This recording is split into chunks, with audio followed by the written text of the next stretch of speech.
Mehitable Garrison stood at the mouth of her canyon barn, watching the wall of water rush through the valley below, destroying every structure in its path. Behind her, 17 neighbors and their livestock huddled in the space carved into stone that they had called foolish just 6 months earlier. Before we dive in, let us know where you're watching from, and if stories like this move you, hit that subscribe button, because tomorrow's episode is even more unbelievable than this one. The storm came without warning on the afternoon of June 23, 1873. Mehitable Garrison and her brother Increase had been working on their half-built cabin in Red Canyon, Utah territory when the sky turned the color of a bruise. They had claimed the land together 8 months earlier, staking their homestead where a small creek met the main canyon floor. The location seemed ideal. Water access, flat ground for building, cottonwood trees for shade, and soil that looked promising. For a kitchen garden, they had followed the same logic that every other settler in the canyon had used when choosing their sites. Build near water, build on flat ground, build where the work was easiest. Increase was 28 years old, 3 years older than Hetty. He had brought her west from Connecticut after their parents died within 6 months of each other in 1872. Neither of them had wanted to stay in Hartford working in the mills. The West promised land, freedom, and the chance to build something that belonged to them. They had pooled their small inheritances, bought supplies and livestock, and traveled overland to Utah territory where homestead land was still available. They were competent, careful, and reasonably prepared for frontier hardships. But they didn't understand flash floods. The rain started as a normal summer thunderstorm. Heavy drops, thunder echoing off canyon walls, lightning illuminating the red sandstone cliffs. Hetty and Increase moved, their tools under the partial roof they had completed, and continued working on interior framing. The creek began rising within 15 minutes. That should have been the warning, but neither of them had experience with desert hydrology. They didn't know that canyons acted as funnels, collecting rainfall from miles of watershed and concentrating it into narrow channels. They didn't understand that a storm they couldn't even see, falling on slick rock mesas 10 miles upstream, could kill them in their canyon homestead. Increase noticed the sound first, a low rumble that didn't match thunder. He stepped out from under the partial roof and looked upstream. Hetty heard him shout her name, not in anger or surprise, but with the flat urgency of someone who understood they were about to die. She came out and saw what he saw, a wall of brown water 6 feet high, carrying trees and boulders rushing down the canyon toward them. There was no time to gather anything, no time to make decisions. Increase grabbed Hetty's arm and ran toward the canyon wall, pulling her away from the cabin they had spent 3 months building. They almost made it. The flood hit when they were 20 feet from the wall. The water knocked Increase down immediately. Hetty felt his hand torn from her arm. She was swept backward, tumbling in churning mud and debris. Her shoulder hit something solid, a cottonwood trunk wedged between rocks. She grabbed it and pulled herself partially out of the current. The canyon wall was 8 feet away. She could see handholds, a narrow ledge, safety. She reached the wall and climbed, hands finding cracks, boots scraping against sandstone. She pulled herself onto a ledge 15 feet above the canyon floor and looked back for her brother. Increase was gone. The flood receded within 3 hours, leaving the canyon floor scoured clean. Hetty climbed down from her ledge after the water dropped to ankle depth. She found Increase's body a quarter-mile downstream, caught against a rock outcropping. He had drowned quickly. She sat with him until dark, then spent the night on the canyon wall because she had no tools to dig a grave and no shelter to return to. Their cabin had been reduced to scattered lumber and broken dreams. She buried Increase the next day on a hillside above the flood line, using a flat rock she could barely lift as a marker. She carved his name with a nail she found in the debris. The work took all day because she had to rest frequently, her body battered from the flood. When she finished, she sat by the grave and looked down at the canyon floor where their homestead had been. Everything was gone. Lumber, tools, food stores, the cow they had brought from Missouri. The only things that survived were items she had been carrying or wearing when the flood hit. A knife on her belt, the clothes she wore, and her life. Most people would have left. The land had killed her brother. The homestead was destroyed. She could return east, find Ishaoite. Work, start over somewhere less hostile, but Hetty stayed. Part of it was stubbornness. Part of it was having nowhere else to go. But mostly it was something she noticed during the weeks after Increase died. She stayed in the canyon because she had no money to leave, and because the land office required continuous occupation to maintain the claim. She built a crude shelter from salvaged lumber and survived on fish from the creek and supplies she bought on credit from the settlement 8 miles away. During those weeks, she watched the canyon. She had nothing else to do. She observed where water flowed during smaller summer storms. She noticed how debris accumulated in certain areas and avoided others. She studied the canyon walls, seeing how weather and time had carved the sandstone into layers and overhangs. She realized the flood that killed Increase had followed a pattern. The water stayed on the canyon floor. It rose high, but it didn't climb the walls. The natural overhangs and ledges she had used to escape remained untouched. She began walking the canyon systematically, mapping in her mind the places where stone provided protection. She found dozens of natural shelters, caves, and overhangs carved by ancient floods.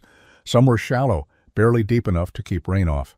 Others extended deep into the canyon walls, rooms carved by water over thousands of years. She found one overhang that was particularly striking. It was 30 feet above the current canyon floor, accessible by a natural ledge that switched back up the wall. The overhang created a space 40 feet deep and 20 feet wide with a solid sandstone ceiling. It faced southeast, protected from prevailing storm directions, but open enough for light and air. Hetty stood in that space and understood something. Her brother had died because they built where building was easy. They should have built where survival was possible. Hetty walked to the settlement in late August, 2 months after Increase died. She needed supplies, and she needed to understand what was possible. The settlement wasn't much, maybe 30 families scattered across the broader canyon valleys where multiple tributaries joined. There was a trading post, a mill, and a community gathering space that served as church and meeting hall. People knew about the flood that killed Increase. Several families had lost livestock in the same storm. They expressed sympathy when they saw Hetty, but sympathy didn't translate into practical help. She went to the trading post run by a man named Jabez Thornton. He was 45 years old, successful by frontier standards, with a large farm and the confidence of someone who believed his success proved his judgment. Hetty explained what she needed: lumber, nails, tools, hinges, and hardware. Thornton looked at her list and asked what she was building. When she told him she was constructing a barn into the canyon wall, he stopped writing and stared at her. He asked her to repeat. Herself. She did. She explained about the overhang, the elevation above flood level, the natural protection the stone provided. Thornton listened, then laughed. It wasn't cruel laughter exactly, but it was dismissive. He told her she was wasting her time and her brother's money. He explained that proper barns were built on flat ground near water and pasture. He said hauling materials up a canyon wall was foolish when flat ground was available. He asked how she planned to get livestock up to an elevated barn. He pointed out that she would be carrying water uphill for any animals she kept there. Other men in the trading post had gathered to listen. They agreed with Thornton. One suggested she sell the claim and move to town where a woman alone could find work. Another said she should remarry quickly before her resources ran out. A third man, Phineas Caldwell, said nothing but watched her carefully. Hetty ignored the advice about leaving or remarrying. She focused on Thornton and asked if he would extend credit for supplies. He said he would against her land claim, but he strongly advised against the plan. Hetty ordered the lumber anyway. She also ordered rope, pulleys, and canvas. Thornton wrote down the order, shaking his head. As she left, she heard the men discussing her situation. They used words like grief-addled and impractical. One said she would abandon the plan within a month when she realized how difficult it would be. Another predicted she would lose the land claim within a year. Only one woman approached Hetty before she left the settlement. Sophronia Mills was a widow who ran a small farm with her teenage son. She asked Hetty one question. She asked if Hetty had measured the high water marks from previous floods. Hetty said she had. Sophronia nodded and told her to ignore the men. Then she went back to her shopping. Hetty returned to the canyon with a borrowed mule carrying the first load of supplies. The animal refused to climb the natural ledge to the overhang. She spent 2 days widening the ledge, using an iron bar and hammer to break away stone protrusions and create a path wide enough for the mule to navigate. The work was dangerous.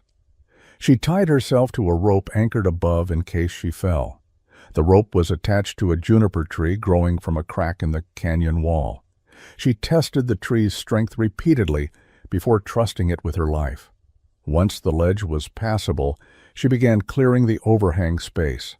Thousands of years of debris had accumulated: sand, rocks, dead vegetation, and the bones of animals that had used the space as shelter. She shoveled everything to the edge and let it fall to the canyon floor below. The work revealed that the stone floor of the overhang was relatively flat, worn smooth by ancient water that no longer reached this elevation. She swept it clean and examined the ceiling, looking for cracks or instability. The sandstone was solid, harder than the layers below it. That was why the overhang existed. Softer stone had eroded away beneath a harder caprock layer. She spent a week studying the space before beginning construction. She needed to understand how water moved across the stone during rain. She waited for a storm and watched carefully. Water ran down the canyon wall above the overhang and dripped off the edge of the caprock ceiling. Most of it fell away from the opening, creating a curtain of water in front of the space but not inside it. Some water flowed along the back wall where the overhang met the canyon face. She would need to channel that water away from where she planned to build. She used her iron bar to carve shallow channels in the stone floor, directing any water seepage toward the canyon edge. The carving took 3 days. Her hands blistered, then calloused. She worked methodically, testing the drainage with buckets of water she hauled up from the creek. When she was satisfied the floor would stay dry, she began planning the actual structure. She didn't need to build walls on 3 sides. The stone provided those. She only needed to close the front opening with a wall and door that would keep out wind, rain, and cold, while allowing access for livestock and ventilation. She sketched plans on a flat piece of sandstone using charcoal from her fire. She calculated dimensions, material requirements, and structural load. She had learned basic carpentry from her father, who had built furniture in Connecticut. She understood joinery, load distribution, and how wood moved with moisture and temperature changes. What she was planning was unconventional, but it wasn't beyond her skill. It would just take time, effort, and the willingness to work alone while people called her foolish. The lumber arrived at the trading post in mid-September. Thornton sent word that her order was ready. Hetty walked to the settlement with her mule and stared at the stack of planks, beams, and hardware she had purchased. The pile looked impossibly large. Thornton stood beside it with his arms crossed, watching her face. He asked if she had reconsidered her plan. She said she had not. He shrugged and helped her load the mule, though his expression made clear he thought she was wasting both their time. The first trip took 6 hours. The mule carried 300 pounds of lumber up the canyon trail to her homestead site, then up the widened ledge to the overhang. Hetty walked beside the animal, steadying the load and coaxing it forward when it balked at the steep sections. She made 4 trips that first week, hauling lumber, while neighbors who passed on the canyon floor stopped to watch.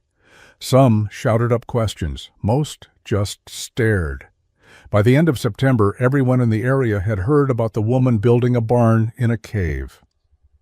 Jabez Thornton rode out to observe her progress in early October. He didn't climb up to the overhang, just sat on his horse below and called up questions. He asked how she planned to get a cow up the ledge. She told him she would train the animal to follow her up gradually, the same way she had trained the mule. He asked how much water she would have to haul daily. She told him she was carving a collection system for rain runoff that would fill troughs cut into the stone. He asked what would happen when snow blocked the ledge in winter. She said she would keep the path clear, the same way she would clear any path to any barn. He rode away, shaking his head. That evening in the settlement, he told several families that Hetty Garrison was proving herself incapable of practical thinking. He said grief over her brother's death had affected her judgment. He predicted she would exhaust herself before winter and abandon the claim. His predictions spread through the community as fact. People began referring to her project as Garrison's Folly. When she came to the trading post for additional supplies, conversation stopped when she entered. People were kind enough, but their kindness had the quality of patience extended to someone who would soon learn a hard lesson. Only one person showed genuine interest. Phineas Caldwell farmed land that bordered the canyon 2 miles from Hetty's claim. He was 35 years old, a careful man who had survived 7 years on the frontier by watching what worked and what failed. He never mocked Hetty's project, but he never offered help either. He simply watched. Twice that fall, Hetty saw him sitting on the canyon rim above her overhang, observing her work. He never called down greetings or questions. He just watched for an hour, then left. She didn't know what he was thinking, but his attention felt different from the mockery. It felt like assessment. Hetty began construction of the front wall in late October. She had spent 6 weeks hauling materials and preparing the site. Now she needed to build the only structural element her barn required, a wall that would seal the natural cave opening while providing a door for access and space for ventilation. She started with the foundation, though calling it a foundation overstated what was necessary. The stone floor of the overhang was already level and solid. She simply needed to anchor the base of her wall to that stone. She drilled holes into the sandstone floor using a star drill and hammer. The star drill was a specialized tool with a cross-shaped tip that pulverized stone when struck repeatedly and rotated between blows. Each hole took an hour to drill 8 inches deep. She needed 12 holes spaced along the 20-foot width of the opening. The work destroyed her first star drill. The tip mushroomed from repeated hammer strikes until it was useless. She walked back to the settlement and bought another, enduring Thornton's commentary about how much money she was spending on an impractical project. Once the holes were drilled, she set anchor posts. These were thick beams, 8 inches square, cut to fit the height from floor to ceiling. She positioned each beam in front of a drilled hole, then drove an iron pin down through a hole she had augured through the base of the beam and into the stone anchor hole below. The pins were 1/2 inch thick and 10 inches long. She pounded them in with a sledgehammer until they were flush with the beam. The result was posts that could not shift or topple. They were effectively extensions of the stone floor. Between the posts, she built the wall using horizontal planks. She had considered vertical plank construction, but horizontal planking allowed her to tie each plank into multiple posts, distributing load more effectively. She cut each plank to precise length and notched the ends to fit around the posts. She attached them using iron nails driven at angles to prevent withdrawal. Every 4th plank she added a longer piece that extended past the posts and into mortises she had chiseled into the stone walls on either side. These tie-ins connected her wooden wall directly to the canyon stone, making the entire structure a hybrid of wood and rock. The spaces between planks were her biggest concern. Wood moves with moisture and temperature. Gaps would open in winter when the wood contracted. She needed a sealant that would remain flexible while being waterproof and strong. She experimented with mixtures, combining materials and testing them on scrap wood. She tried pure clay, which cracked when it dried. She tried pine pitch alone, which remained too soft.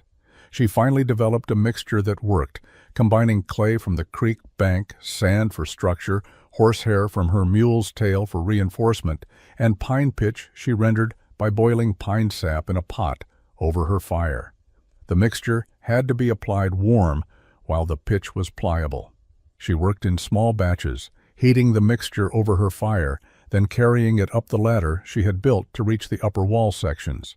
She packed the mixture between planks using a wooden spatula, forcing it deep into gaps.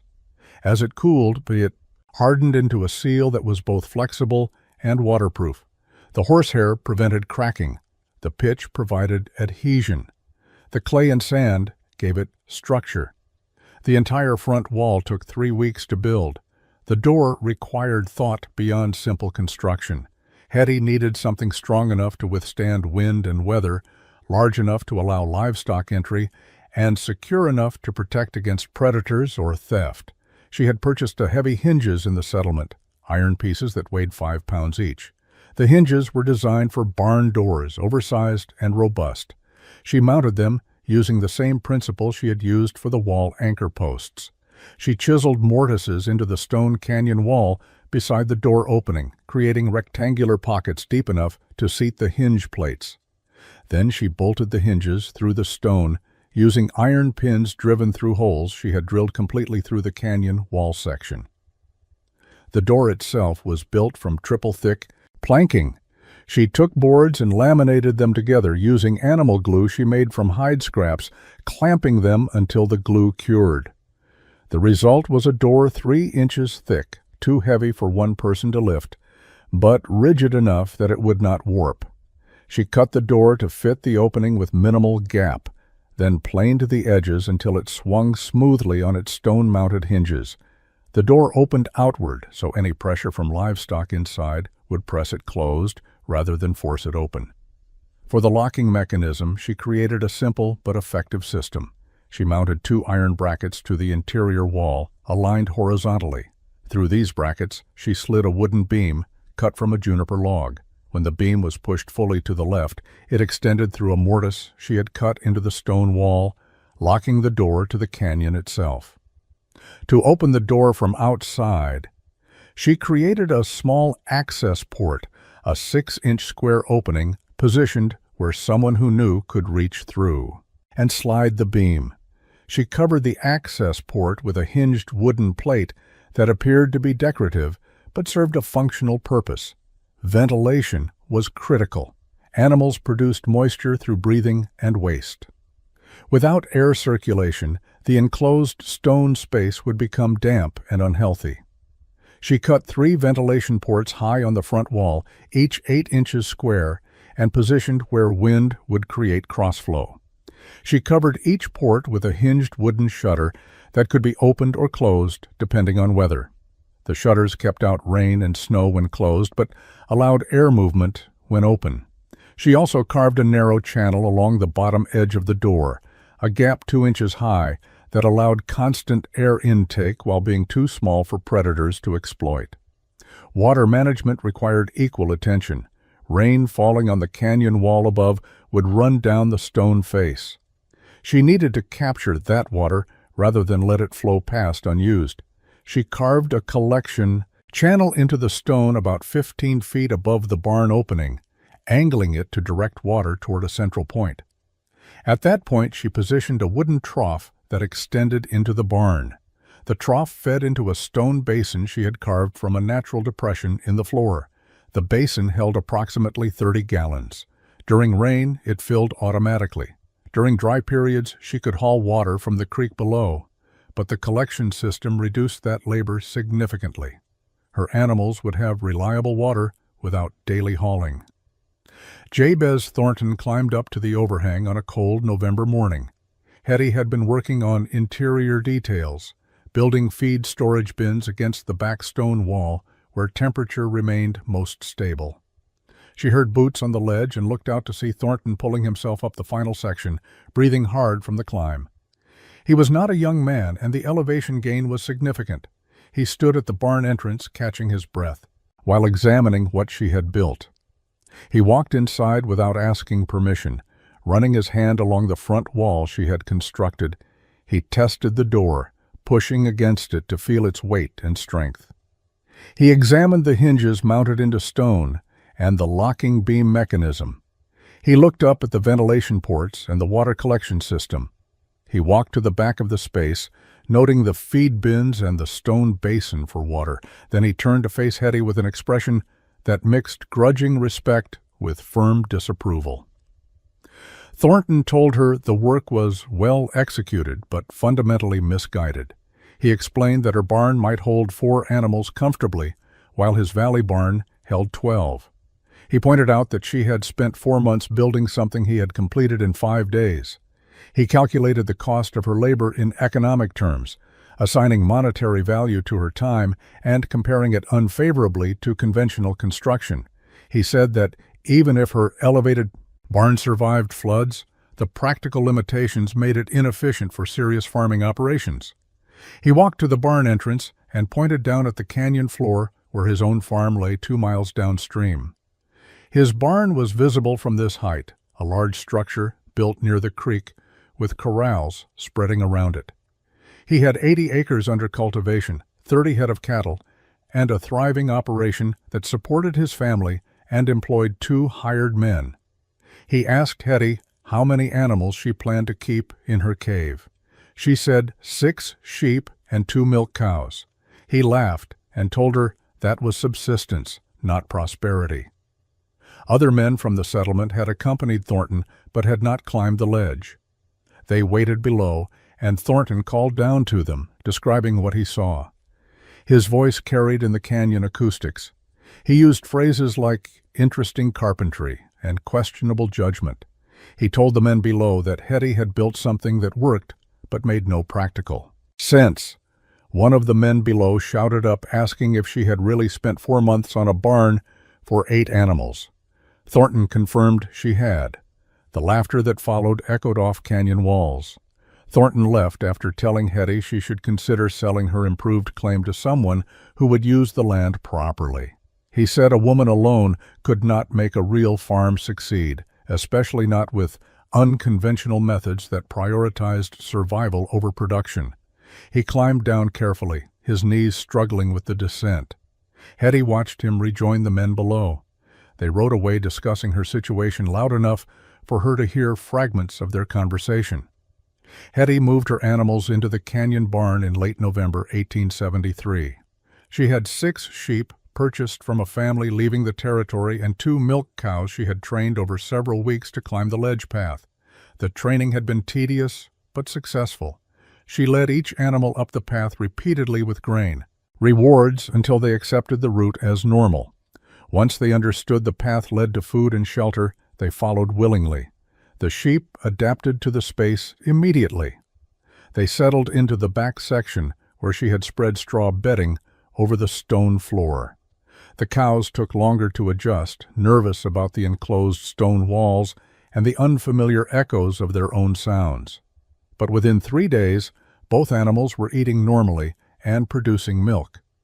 Hetty established a routine, morning milking, then leading the animals down to graze in the canyon bottom where grass grew along the creek. Evening return up the ledge, feeding and securing them in the barn overnight. The barn disappeared into the canyon wall when viewed from below. The weathered wood of the front wall matched the tans and browns of surrounding sandstone. Unless someone knew exactly where to look, the structure was nearly invisible. Hetty had not planned this camouflage, but she recognized its value. Isolated. Homesteads were vulnerable to theft. A barn that could not be easily spotted offered security beyond its structural strength. She completed the final details throughout December. She built a small sleeping platform in one corner of the barn, a raised bed where she could stay during severe weather without returning to her crude cabin on the canyon floor. She installed oil lamps on stone ledges, protected from being knocked over by animals. She carved additional drainage channels to direct animal waste toward the canyon edge, where it would fall away rather than accumulate. She built a work table from salvaged lumber and organized her tools on shelves cut into natural stone niches. By year's end, the barn was fully functional. It had cost her 4 months of labor, most of her inheritance money, and her reputation in the settlement. People called it Garrison's Cave or Garrison's Folly, depending on their mood. Children who heard about it asked their parents if the strange woman really lived in a hole in the canyon wall. The story took on embellishments. Some said she was hiding from the law. Others claimed she was afraid of people. A few suggested grief had made her peculiar. Nobody said she had built something remarkable. Hetty did not concern herself with reputation. She had livestock, shelter, and a functioning homestead. She had survived 6 months alone after her brother's death. She had built something that felt permanent in a way their original cabin never had. When she stood in her barn with stones surrounding her on 3 sides and solid wood closing the 4th, she felt safe for the first time since the flood. The canyon had killed increase, but it had also taught her how to survive. She had learned the lesson and built accordingly. January 1874 brought cold that settled into the canyon and refused to leave. Temperatures dropped below zero at night and barely rose above freezing during the day. Snow fell intermittently, accumulating on the canyon floor and making travel difficult. Hetty kept the ledge path clear using a shovel she had purchased specifically for that purpose. The work was constant. Every morning she shoveled, creating a narrow but passable route between canyon floor and barn entrance. Inside the barn, temperature remained stable. The massive stone walls absorbed what little warmth the animals and a small heating fire produced, then released that warmth gradually through the night. Hetty had installed a small metal stove, vented through a pipe that extended out the front wall. She burned juniper wood that she collected from dead trees on the canyon rim. The stove required minimal fuel because the stone space retained heat so efficiently. She measured the interior temperature using a mercury thermometer she had brought from Connecticut.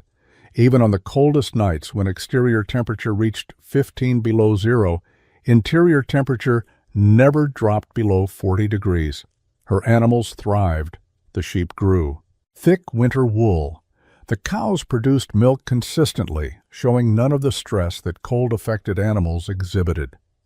Hetty had read about animal husbandry before coming west. She knew that cattle under cold stress lost weight, produced less milk, and became susceptible to illness. Her cows showed no such problems. They ate their feed rations calmly, chewed their cud contentedly, and seemed unbothered by winter conditions. She visited the settlement twice that winter for supplies. Both times she heard complaints from other settlers about livestock problems. Thornton mentioned losing 2 calves to cold stress despite having them in his large valley barn. Another farmer described frozen water problems that required him to break ice multiple times daily.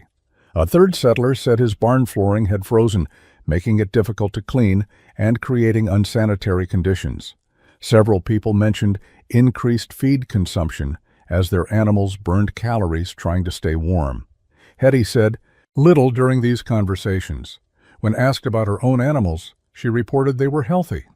When pressed for details, she mentioned that her barn seemed to maintain adequate temperature. Thornton dismissed this as luck or exaggeration. He suggested her small number of animals simply required less management than serious operations. He repeated his position that her methods might work for subsistence, but proved nothing about practical farming. Sophronia Mills asked more specific questions. She wanted to know actual temperatures, feed consumption rates, and milk production numbers. Hetty provided exact figures. Sophronia wrote them down in a small notebook she carried. She asked about the stone's thermal properties and whether Hetty had noticed any moisture problems. Hetty explained that moisture was minimal because the barn stayed warm enough to prevent condensation, while ventilation ports prevented humidity buildup. Sophronia thanked her for the information and left without commenting on its significance. Sophronia Mills climbed the ledge to Hetty's barn on a February afternoon when temperature hovered just above freezing. She arrived with a basket containing bread, dried meat, and a jar of preserves. Hetty invited her inside, surprised by the visit. Few people made the climb without specific purpose, and Sophronia had traveled 8 miles from her own farm to get here. They sat on the work table bench while Sophronia examined the barn interior with careful attention. Sophronia was 42 years old, a widow who had lost her husband to pneumonia 3 years earlier. She had maintained her farm with her son's help, refusing suggestions that she sell and move to town. She understood the isolation of being a woman operating independently in frontier society. She also understood the value of practical knowledge over social approval. She had watched Hetty's progress throughout the fall and winter with genuine interest rather than mockery. She asked Hetty to explain the thermal mass principle in detail. Hetty walked her through the concept. Stone absorbed heat slowly during the day from sun exposure, animal body heat, and the small stove. That heat penetrated deep into the rock. At night, when temperatures dropped, the stone released its stored warmth gradually, maintaining stable interior conditions. The process worked in reverse during summer. Cool stone absorbed heat from warm air, keeping the space comfortable when outside temperatures soared. The thicker the stone, the more effective the temperature regulation. Sophronia asked about construction costs compared to conventional barns. Hetty provided exact figures. She had spent $43 on lumber, $19 on hardware, and $8 on tools. Total construction cost was $70. Thornton's Valley barn had cost approximately $50 in materials, but required 2 hired men working 5 days, adding labor costs. Hetty's barn required only her labor over 4 months. If she assigned monetary value to her time, her barn was more expensive. But she had no money to hire help, so her labor was essentially free. The comparison depended on whether you counted time or only cash expenditure. Sophronia asked about long-term maintenance requirements. Hetty explained that wood elements would need eventual replacement, but the stone components would last indefinitely. Her front wall might require new chinking in 5 years and new planks in 10 or 15 years. A conventional barn needed complete roof replacement every 7 to 10 years, foundation repairs as settling occurred, and constant chinking maintenance. Over 20 years, her barn would require significantly less maintenance than standard construction. The initial time investment would be repaid through reduced ongoing work. The questions continued for 2 hours. Sophronia wanted to understand feed efficiency, water hauling requirements, predator protection, and flood safety margins. She asked whether the elevated location created problems during storms or high winds. Hetty answered each question with specific examples and measurements. She showed Sophronia the high water marks she had measured on the canyon walls, demonstrating that even the largest floods would not reach the barn's elevation. She explained wind patterns and how the canyon walls created natural protection. She discussed every aspect of her design with someone who was finally asking intelligent questions. When Sophronia prepared to leave, she thanked Hetty for her time and information. She said she was considering building a stone-integrated structure on her own property where a natural rock formation offered similar possibilities. She asked if Hetty would be willing to consult on the design. Hetty agreed immediately. It was the first time anyone had treated her methods as valuable knowledge rather than eccentric foolishness. March brought the spring thaw and confirmed Hetty's design principles in ways that convinced some settlers and hardened others in their skepticism. Snowmelt from the high country combined with early spring rains to create flooding conditions throughout the canyon system. The floods were not catastrophic like the one that killed Increase, but they were substantial enough to cause problems for anyone who had built on the canyon floor. Thornton's barn flooded on March 18th. Water rose to 18 inches inside the structure, soaking stored hay and creating mud that required days of cleanup. His livestock had to be moved to higher ground temporarily, disrupting routines and causing stress. Other valley barns experienced similar problems. Water-soaked floors, ruined feed supplies, and left behind mud and debris when it receded. Several farmers lost significant quantities of stored grain and hay, representing both money and the food security their animals needed until spring grass grew sufficiently. Hetty's barn remained completely dry. She stood at the entrance watching brown water flow through the canyon 30 feet below. Her animals stayed calm, unaffected by the flood they could hear but not see. Her feed supplies remained dry. Her routines continued unchanged. She did not mention this to anyone, but others noticed. Phineas Caldwell rode up the canyon during the flooding and sat on the rim above her barn, watching how the elevated position provided absolute protection from the water below. When the floods receded, settlers gathered at the trading post to discuss losses and repairs. Thornton calculated he had lost $60 in damaged hay and grain, plus another $20 in labor for cleanup and repairs. Other farmers reported similar losses. Someone mentioned that Garrison's barn had stayed dry, located above the water.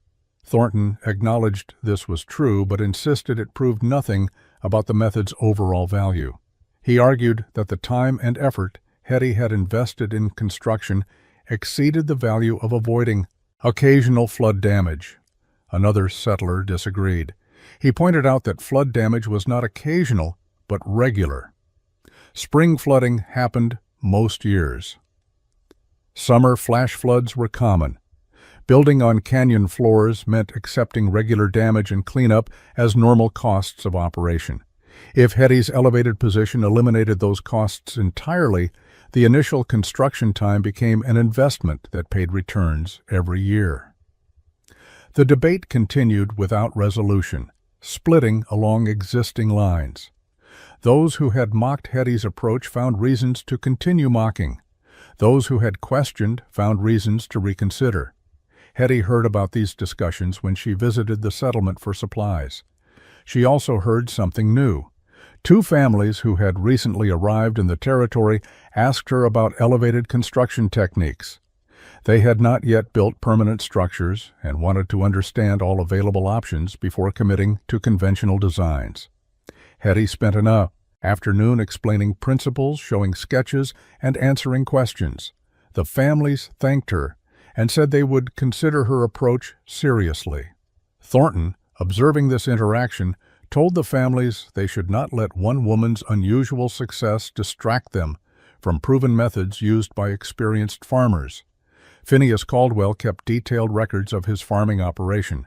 He tracked feed costs, milk production, animal health, labor hours, and every other measurable aspect of his work. Record-keeping was uncommon among frontier farmers, but Caldwell had been trained as a clerk before coming west, and he maintained the habit. His records allowed him to make comparisons that other settlers could only guess at. In April 1874, his records revealed something that made him climb the ledge to Hetty's barn. He arrived without announcement on an afternoon when Hetty was repairing winter damage to the ledge path. He helped her finish the work without speaking, then followed her up to the barn. Inside, he examined her animals with the careful attention of someone who knew what healthy livestock looked like. Her sheep were fat and their wool was thick and clean. Her cows showed good body condition and calm temperament. He asked if he could review her records. She showed him the notebook where she tracked daily milk production, feed consumption, and animal behavior. Caldwell compared her numbers to his own records. His cows ate 23 pounds of hay per day through winter and produced an average of 2 1/4 gallons of milk. Hetty's cows ate 19 pounds of hay per day and produced 2 1/2 gallons of milk. Her animals were more efficient by measurable margins. He asked about illness rates. She said neither cow had shown any sickness since moving into the barn. His record showed multiple treatments for respiratory illness and one case of mastitis among his dairy animals over the same period. He asked for her explanation. Hetty said she believed the stable temperature and low-stress environment kept her animals healthy and efficient. Animals that stayed warm without burning extra calories for body heat gained weight on less feed. Animals that were not stressed by temperature extremes, predator threats, or uncomfortable conditions maintained better health and higher production. Her barn provided stability that conventional barns could not match because conventional barns were essentially wooden boxes that provided shelter from precipitation, but not from temperature extremes or environmental stress. Caldwell nodded slowly. He told her his hay costs were his largest expense. If her method reduced hay consumption by 4 pounds per animal per day, that savings over a 6-month winter with 10 dairy cows would equal approximately 7,000 pounds of hay. At $2 per 100 pounds, that represented $140 in reduced feed costs. Her barn had cost $70 in materials. Even adding labor costs, the improved efficiency would repay construction investment in 1 or 2 winters. He asked if she would help him design a similar structure. He owned land where a rock outcropping created possibilities for stone-integrated construction. He wanted to build a test structure for 4 animals and measure results before committing to larger changes. Hetty agreed. She walked his property with him the following week, examining the rock formation and discussing design possibilities. They developed plans that adapted her principles to his specific site. Caldwell ordered materials immediately. By June 1874, the settlement had split into 2 distinct camps regarding Hetty's construction methods. The division was not hostile, but it was definite. One group, led by Jabez Thornton, maintained that conventional farming wisdom existed for good reasons and that deviation from established practice was foolish, regardless of short-term results. The other group, smaller but growing, believed that frontier conditions required adaptation and that Hetty's success proved her methods had merit worth examining. Thornton argued his position at every opportunity. He pointed out that his farm produced more total output than Hetty's small operation. He emphasized that efficiency per animal meant nothing if you could only house 8 animals while he housed 30. He insisted that her elevated barn might work for subsistence but would never scale to commercial operation. He questioned whether her results would hold over multiple years or represented temporary luck. He reminded people that he had been farming successfully for 12 years, while Hetty had barely survived 1 year alone. His arguments convinced many settlers. They had built conventional barns and committed to conventional methods. Accepting that Hetty's approach might be superior meant acknowledging they had made inferior choices. Most people preferred to believe their own decisions were sound and that unusual success was the exception that proved the rule. They continued building in valleys near water, accepting flood damage and temperature extremes as normal costs of frontier farming. The opposing group asked different questions. They wanted to know why Hetty's animals stayed healthier. They wondered whether reduced feed costs and maintenance might matter more than total capacity. They observed that her single-person operation required no hired labor, while Thornton employed 2 men year-round. They noted that her barn had required 4 months to build, but would last decades with minimal maintenance, while conventional barns needed constant repair. They calculated long-term costs differently than Thornton did. Phineas Caldwell became the most visible advocate for reconsidering conventional wisdom. His stone-integrated structure was nearly complete, built into a rock outcropping on his property. He invited other settlers to examine it and explained his reasoning. He showed them his records comparing feed efficiency and animal health. He demonstrated how thermal mass worked and why stable temperature mattered. Some settlers listened with genuine interest. Others dismissed his data as irrelevant to real farming operations. The divide created social tension. At community gatherings, people chose which group to stand with based on their position regarding building methods. Women split along similar lines. Those who supported their husbands' conventional farms defended traditional approaches. Those like Sophronia Mills, who saw value in innovation, asked questions and took notes. The settlement had faced disagreements before, but this felt different. This was not about politics or religion, but about whether frontier survival required conventional wisdom or unconventional thinking. Hetty stayed away from these debates. She had shared her knowledge freely with anyone who asked. She had helped Caldwell and Sophronia design their structures. Beyond that, she had no interest in convincing skeptics or defending her choices.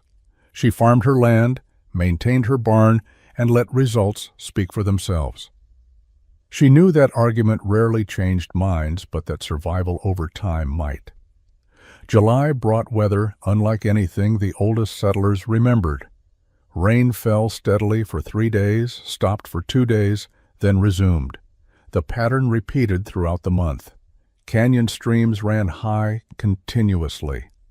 The ground remained saturated. Water had nowhere to go except down the drainage channels into the main canyon system. Hetty watched the creek below her barn with growing concern.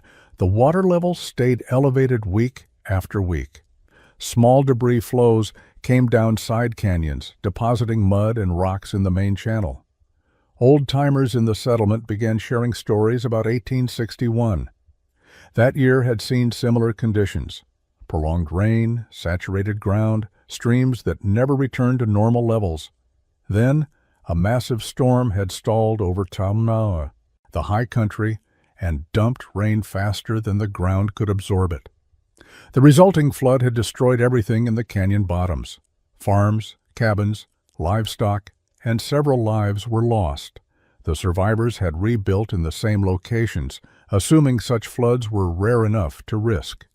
13 years had passed without repetition, which seemed to confirm that assumption.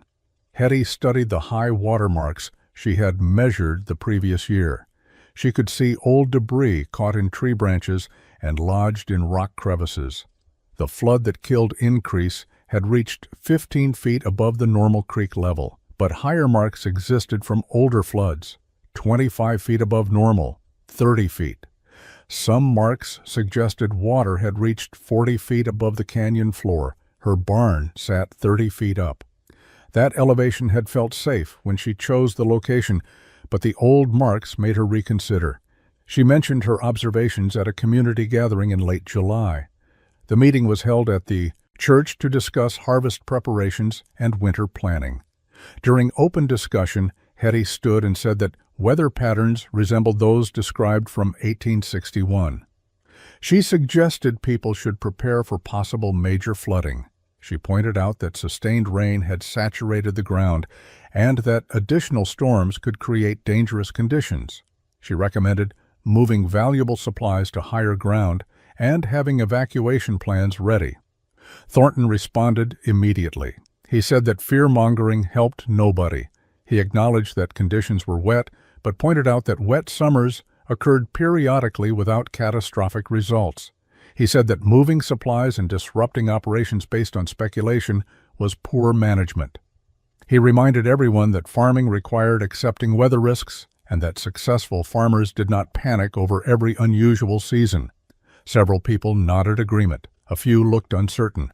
Most seemed relieved that Thornton had provided reasons to dismiss the warning. Sophronia Mills asked Hetty what specific signs concerned her most.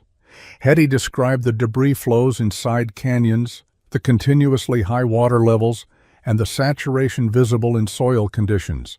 She said these factors meant the watershed had no capacity to absorb additional rainfall. Any significant storm would produce immediate runoff. Sophronia thanked her and said she would move her most valuable possessions to her upper pasture as a precaution.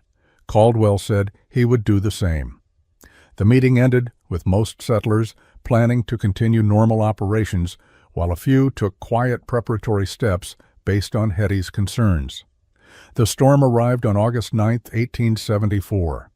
It began as normal afternoon thunderstorms, common during late summer. But the storms did not move. They stalled over the high plateau country that fed the canyon watershed. Rain fell with extraordinary intensity for 4 straight hours. Hetty watched from her barn entrance as the creek below transformed from a stream to a river. The water rose steadily, foot by foot, carrying increasing amounts of debris. Trees, boulders, and mud swept past in growing volume. She could hear the sound change.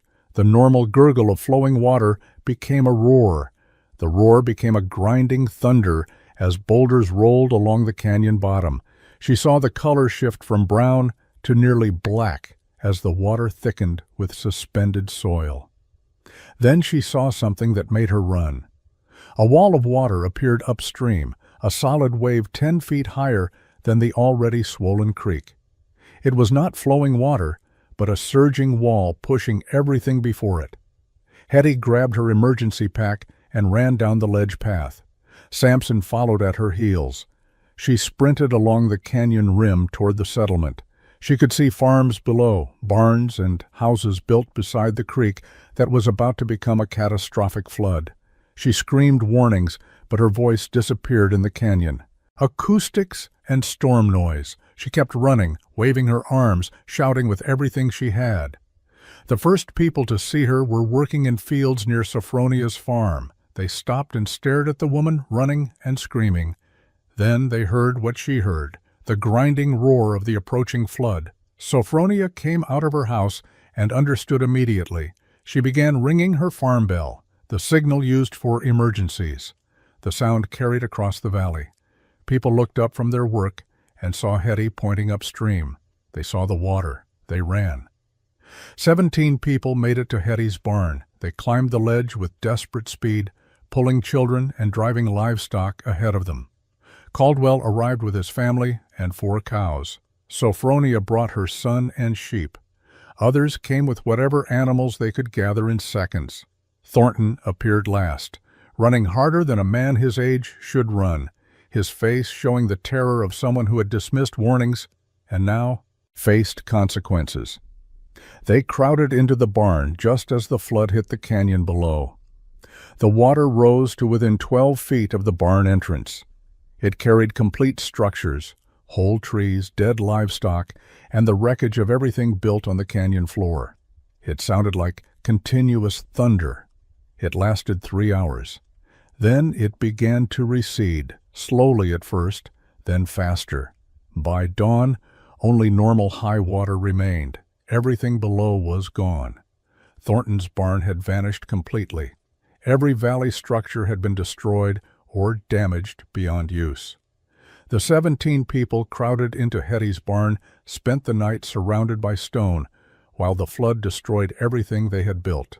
Children pressed against their parents. Animals stood packed together, their normal spacing compressed by necessity. The noise was overwhelming. Water grinding boulders, trees smashing against canyon walls, structures breaking apart with sounds like gunshots. Nobody slept. They sat in lamplight and waited for the flood to recede or rise high enough to reach them. Hetty moved through the crowded space, checking on people and animals. She distributed water from her stone basin and shared the food she kept stored. It was not much, but nobody was hungry. Fear suppressed appetite. She spoke calmly to children who cried and to adults who stared at the barn entrance with expressions of shock. Several people thanked her. Some apologized for doubting her.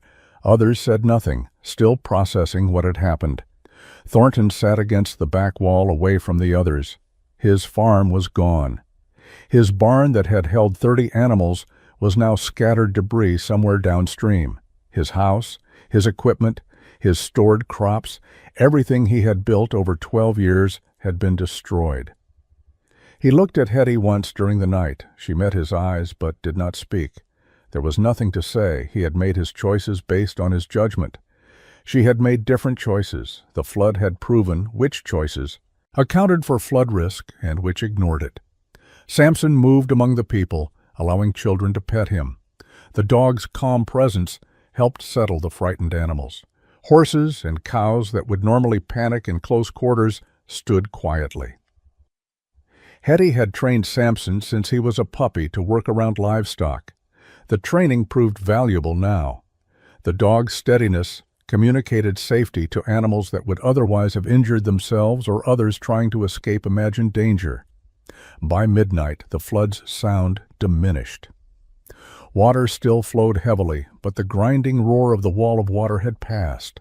People began talking quietly, asking questions about what came next. Phineas Caldwell said his stone-integrated barn had probably survived because it was elevated on a rock outcropping. Others, whose homes or barns were built on slight rises, hoped their structures might have been spared. But everyone who had built directly beside the creek knew they had lost everything. Morning came slowly. Light filtered through the barn entrance, illuminating a canyon transformed.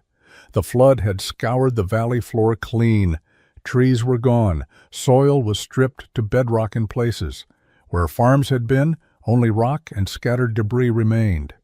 People stood at the barn entrance, looking down at destruction that seemed impossible. 24 hours earlier, they had working farms. Now they had nothing except what they wore, and whatever livestock had been saved by reaching Hetty's elevated barn before the water hit. The community rebuilt throughout the fall and winter of 1874. But they rebuilt differently. Nobody constructed on the canyon floor. Families identified elevated positions, rock outcroppings, and natural protection before laying foundations. They asked Hetty and Caldwell for advice on thermal mass principles, drainage design, and structural integration with stone. The settlement changed from conventional frontier architecture to something unique, adapted specifically to canyon geography and flood risk. Thornton lost everything but survived. He sold his flood-damaged land claim and moved to a settlement in another valley. Before leaving, he visited Hetty's barn one final time. He told her she had been right and he had been wrong. He said his stubbornness had nearly killed his family and had definitely destroyed his life's work. He thanked her for the warning he had dismissed and for the shelter that saved him. Then he left without waiting for response. Hetty watched him go, feeling no satisfaction in being proven correct at such terrible cost. Caldwell's stone-integrated barn survived intact. The elevated position and solid construction protected it completely. He expanded the design, building additional structures that used the same principles. His farm became a model that other settlers studied and copied. He credited Hetty openly, telling anyone who asked that she had developed the techniques and had shared them freely. His advocacy helped spread stone-integrated construction throughout the territory. Sophronia Mills built a new barn into a cliff face on her property. The structure was larger than Hetty's original design, but followed the same engineering principles. She kept detailed records comparing construction costs, maintenance requirements, and animal health outcomes. Her documentation provided evidence that convinced skeptical settlers. Women throughout the region began asking questions about building methods, recognizing that survival mattered more than following conventional approaches. By 1876, Red Canyon Settlement had 12 stone-integrated structures. Travelers passing through commented on the unusual architecture. Some called it primitive, suggesting the settlers were living in caves like ancient people. Others recognized the sophistication of designs that used natural materials for structural advantage. The phrase garrison-style building began appearing in correspondence, and newspapers describing frontier construction adapted to local geology. Hetty continued farming her modest operation. She never expanded beyond what one person could manage alone. She helped design structures for others, but refused payment, considering the knowledge shared property developed through necessity. She married in 1880, a quiet ceremony with a surveyor who understood her devotion to the canyon land. They had 2 children who grew up climbing the ledge to the stone barn as naturally as other children walked to conventional structures. Hetty died in 1892 at 43 years old from pneumonia. Her stone barn remained functional long after her death. Various families occupied it through the early 1900s. The structure still stands today, weathered but solid, a testament to engineering born from tragedy and refined through methodical observation. Modern visitors see a cave with a wooden front wall and dismiss it as primitive shelter. They do not understand the sophisticated principles embedded in its design, or the dozens of lives those principles saved when water proved stronger than wood but weaker than stone, and the knowledge of how to use it properly.